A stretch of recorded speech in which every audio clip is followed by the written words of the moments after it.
২৪ বছর আগে দাফন করা কবর ঘুরে বেরিয়ে এলো অক্ষত কাফনে মোড়ানো শরীর। আগের মতোই রয়েছে দেহের অবয়ব। কুড়িগ্রাম জেলার চিলমারী উপজেলাধীন রানীগঞ্জ ইউনিয়নের ফকিরের হাট এম সিনিয়র আলিম মাদ্রাসার জমিদাতা ও কর্মচারী ছিলেন বাহার আলী। ২০০১ সালে প্রায় ৭০ বছর বয়সে বার্ধক্যজনিত কারণে মারা যান বাহার আলী। পরে নিজ বাড়ি ও মাদ্রাসার পাশে দাফন করা হয় তাকে। সম্প্রতি ওই মাদ্রাসা সম্প্রসারণের ও বহুতল ভবন নির্মাণের জন্য কবরটির জায়গা প্রয়োজন পড়ে। আজ শনিবার স্ক্যাভেটার দিয়ে খননের সময় তার লাশটি বেরিয়ে আসে। পরে স্বজনরা কবর থেকে বাহার আলীর লাশ উঠিয়ে অন্যত্র নেওয়ার উদ্যোগ নেন। খবরটি ছড়িয়ে পড়লে এলাকা জুড়ে তৈরি হয় ব্যাপক চাঞ্চল্যের।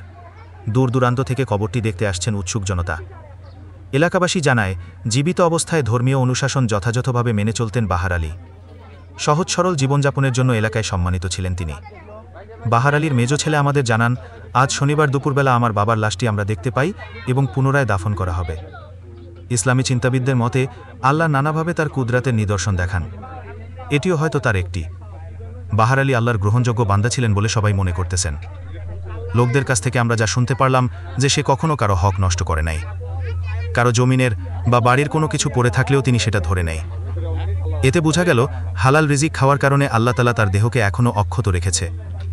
মরদেহটি অক্ষত থাকায় গোসল ও জানাজা ছাড়াই দাফন করা হবে। স্থানীয় সংবাদ, চিলমারী, কুড়িগ্রাম।